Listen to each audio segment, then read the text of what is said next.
الحمدللہ وقفا والصلاة والسلام علی سید الانبیاء اما بعد اعوذ باللہ السمیع العلیم من الشیطان الرجیم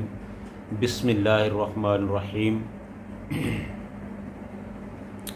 وَلَقَدْ مَكَّنَّاهُمْ فِي مَاءٍ مَّكَّنَّاهُمْ فِيهِ وَجَعَلْنَا لَهُمْ سَمْعًا وَأَبْصَارًا وَأَفْئِدَةً فَمَا أَغْنَىٰ عَنْهُمْ سَمْعُهُمْ وَلَا أَبْصَارُهُمْ وَلَا أَفْئِدَتُهُمْ مِنْ شَيْءٍ إِذْ كَانُوا يَجْحَدُونَ بِآيَاتِ اللَّهِ وَحَاقَ بِهِم مَّا كَانُوا بِهِ يَسْتَهْزِئُونَ وَلَقَدْ مَكَّنَّاهُمْ، اور ہم نے ان کو اتنی طاقت دی تھی، فیما اس میں، اِن مَكَّنَّاهُمْ فِيهِ کہ تمہیں بھی اتنی طاقت ہم نے نہیں دی، وَجَعَلْنَا لَهُمْ سَمْعًا وَأَبْصَارًا وَأَفْئِدَةً، اور ہم نے ان کو کان دیے، آنکھیں دیں اور ان کو دل دیے، فما اغنا عنہم سمعہم ولا ابصارہم ولا افئدتہم من شیء، اور ان کے کام نہ آئے، ان کے کان، آنکھیں اور ان کے دل، یا وہ ان سے فائدہ نہ اٹھا سکے، اس قانو یجحدون، جب وہ انکار کر رہے تھے، بے آیات اللہ، اللہ کی آیات کا، وحاق بہم ما کانوا بہ یستہزئون، اور ان کو گھیر لیا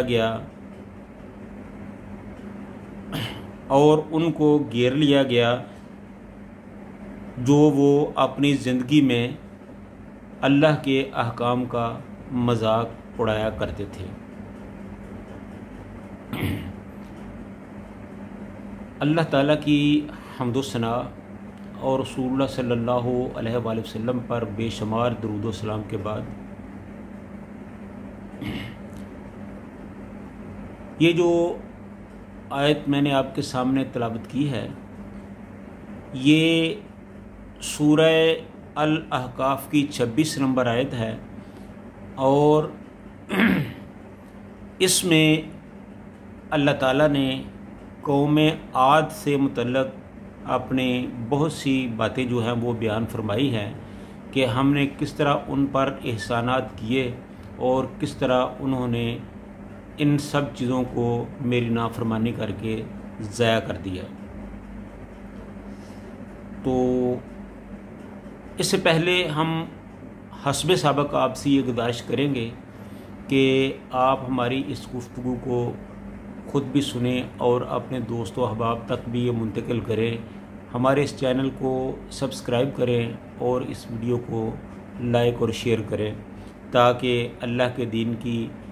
یہ پیاری پیاری باتیں زیادہ سے زیادہ لوگوں تک پہنچ سکیں، تاکہ یہ ہمارے اور آپ کے لیے آخرت میں کام آ سکیں۔ تو اللہ تعالیٰ فرماتے ہیں کہ وَلَقَدْ مَكَّنَّاهُمْ فِيمَا، دراصل یہ خطاب جو ہے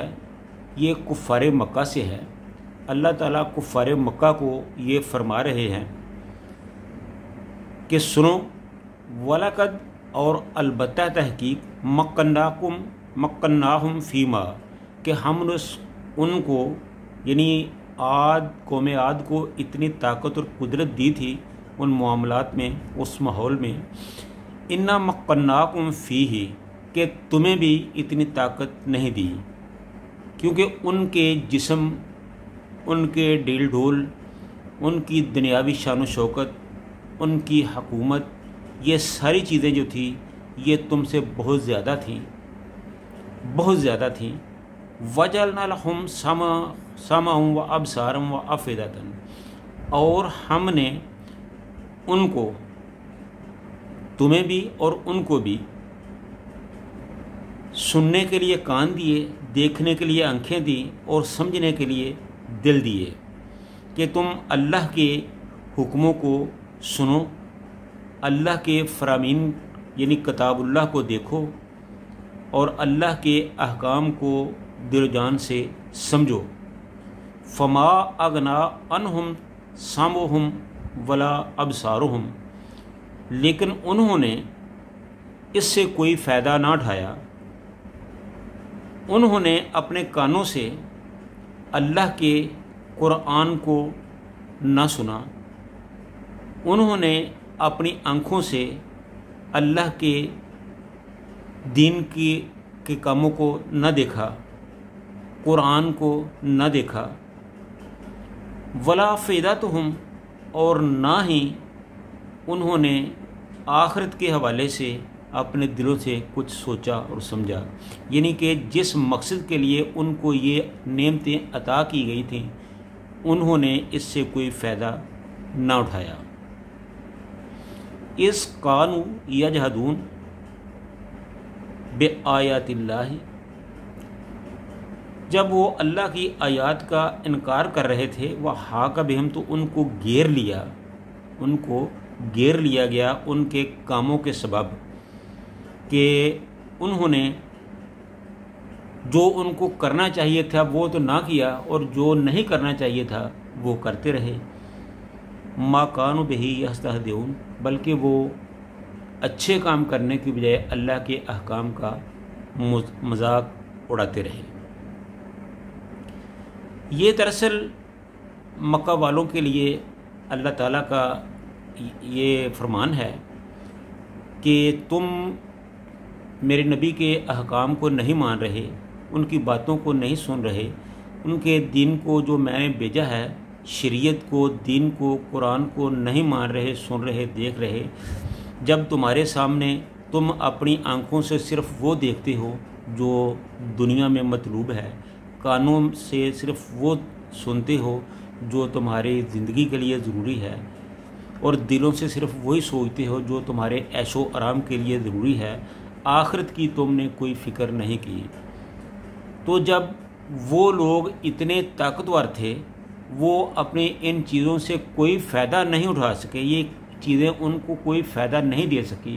تو بھائی تم کون سے کھیت کی مولی ہو؟ تم تو ان کے مقابلے میں بہت کمزور ہو. تمہارا تو 10 آدمی بھی ان کے ایک آدمی کے مقابلے میں جو وہ کمزور ہے. تو جب وہ اللہ کے حکم کے سامنے نہیں ٹھہر سکے، اللہ کے عذاب کے سامنے نہیں ٹھہر سکے، تو تم کون ہوتے ہو اللہ کے حکموں کی نافرمانی کرنے والے؟ تو لہذا ان کے انجام کو دیکھو، اور ان کے انجام کو دیکھتے ہوئے ان سے عبرت حاصل کرو کہ اگر تم نے اللہ کے فرامین کو نہ مانا، اللہ کے احکام کو نہ مانا، قرآن و سنت کو نہ مانا، پیغمبر اسلام کی دعوت و تبلیغ کو نہ مانا، تو پھر تمہارا حال بھی وہی ہوگا جو ان کا ہوا تھا، اور پھر واقعی ایسا ہی ہوا جیسا اللہ تعالیٰ نے فرمایا ہے. تو میرے بھائیوں، اس پر اور بھی بہت کچھ کہا جا سکتا ہے، لیکن ہم طوالت کے خوف کی وجہ سے اس بات کو یہیں پر ختم کر رہے ہیں. تو میں صرف یہی کہنا چاہوں گا کہ یہ جو اللہ تعالیٰ نے ہم پر اپنی یہ رحمتیں فرمائی ہیں، ہمیں کان دیے، آنکھیں دی، دل دیے، ہمارے جسم کے اعضاء دیے، یہ صرف اس لیے ہے کہ اس سے اپنی آخرت کے لیے غور و فکر کیا جائے. ان کانوں سے اللہ کے حکموں کو سنا جائے، ان آنکھوں سے قرآن پاک کو پڑھا جائے، ان دلوں سے اللہ اور اس کے رسول اور آخرت کے بارے میں سوچ و بچار کی جائے. اگر ہم کریں گے تو پھر ہم دین کے تقاضوں کو پورا کر رہے ہیں، اگر ہم نہیں کریں گے تو پھر ہم گویا کہ اللہ کے دین سے انکاری ہیں. تو اللہ تعالیٰ سے دعا ہے کہ اللہ تعالیٰ ہمیں نیک اعمال کرنے کی توفیق عطا فرمائے اور برے کاموں سے بچا کے رکھے. وآخر دعوانا ان الحمد للہ رب العالمین.